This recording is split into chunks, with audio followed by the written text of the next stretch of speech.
Quincy Jones, music legend and cultural icon, passed away at 91. Over his career, Jones produced Michael Jackson's Thriller, collaborated with stars like Frank Sinatra, and earned 28 Grammy Awards.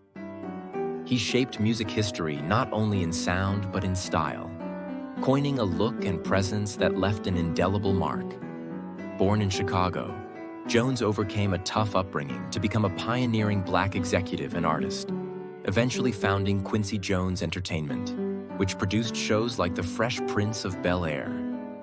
Known for his colorful stories and friendships, he worked closely with legends from Ray Charles to Bono, and even shared a laugh with Pope John Paul II about his pimp shoes. He leaves behind 7 children and a legacy that changed music, television, and pop culture forever. Jonathan Haze, the actor celebrated for his role as Seymour in the original 1960 film The Little Shop of Horrors, has died at 95. His performance in the low-budget cult film classic about a young man caring for a bloodthirsty plant became legendary, inspiring an off-Broadway musical in 1982 and a well-loved 1986 movie remake starring Rick Moranis. Haze started his career on stage, working for famed dancer Josephine Baker, before moving to Los Angeles. There, he struck up a lasting collaboration with director Roger Corman, appearing in B-movies like The Fast and the Furious, It Conquered the World, and Swamp Women. His work in these films made him a staple in cult cinema. Later, Haze wrote the screenplay for Invasion of the Star Creatures and went on to produce commercials for brands such as United Airlines and Kool-Aid. Haze leaves behind 2 daughters, Rebecca and Dee Dee, 3 grandchildren, and a great-grandson, Sonny. Chauncy Glover, Emmy Award-winning news anchor at KCAL in Los Angeles, has died at the age of 39. Known for his warm personality and dedication to community service, Glover joined KCAL in 2023 after becoming the first Black male anchor at Houston's KTRK. He anchored the 5 p.m., 8 p.m., 10 p.m., and 11 p.m. broadcasts in Los Angeles, winning respect from colleagues and viewers alike. Beyond his journalism, Glover made a significant impact through the Chauncy Glover Project, a mentorship program he started while working in Detroit that sent over 350 young men of color to college. Raised in Athens, Alabama, Glover also performed in several plays and sang at the funeral of civil rights icon Rosa Parks. His family remembers him as a beacon of light, leaving a lasting legacy in both media and community service. Stephanie Collie, the talented costume designer renowned for her work on Peaky Blinders, passed away at 60 on October 26th in London after battling cancer. Over her impressive career, Collie worked on iconic film and television projects and collaborated with stars like Cillian Murphy, Michael Caine, and Jessica Chastain.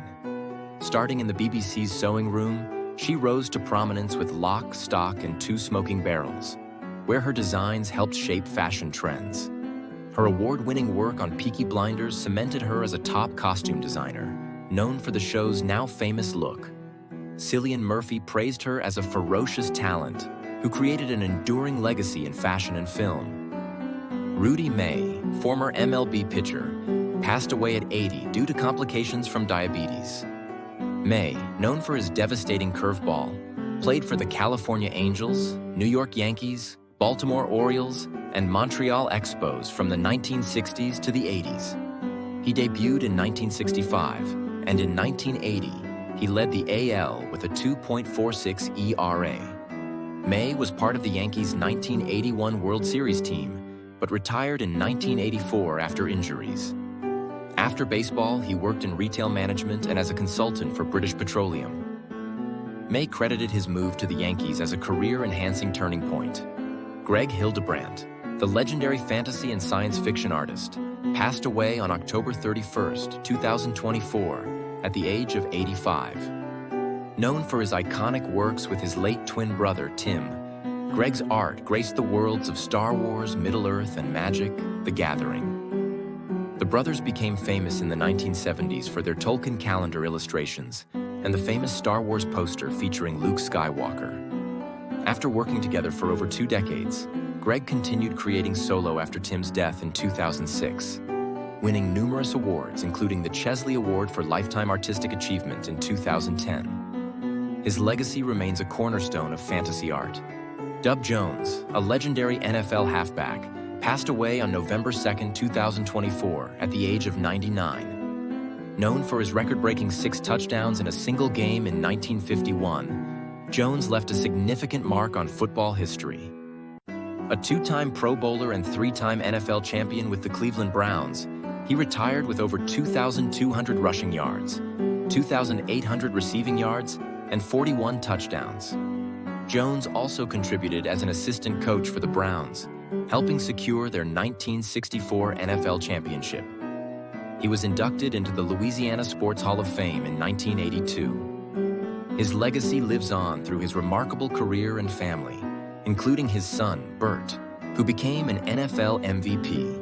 Tyka Nelson, the singer and sister of music icon Prince, passed away on November 4, 2024, at the age of 64. Known for her 1988 Top 40 hit Mark Anthony's Tune, Nelson released 4 albums over the years, including Royal Blue and Hustler. While she was surrounded by music her entire life, having grown up with Prince, she considered herself more of a writer than a singer. Tyka also inherited a share of Prince's estate after his passing, but chose to sell it. She was working on a memoir at the time of her death and leaves behind a legacy of music and family. Joey Jay, the first Little League player to make Major League Baseball, passed away on September 27, 2024, at the age of 89. Jay had a 13-year MLB career, winning 99 games with a 3.77 ERA. He debuted with the Milwaukee Braves at just 18, and his breakout season came in 1961 with the Cincinnati Reds, where he won 21 games, made the All-Star team, and pitched in the World Series. Bernard Marcus, co-founder of the Home Depot, passed away on November 4, 2024, at the age of 95. Starting his career as a pharmacist, Marcus shifted to retail in the 1970s, and with Arthur Blank, founded the Home Depot in 1978. The company revolutionized the hardware industry with its warehouse-style stores and became one of the most successful businesses in North America. He also founded the Marcus Foundation and contributed to projects like the Georgia Aquarium.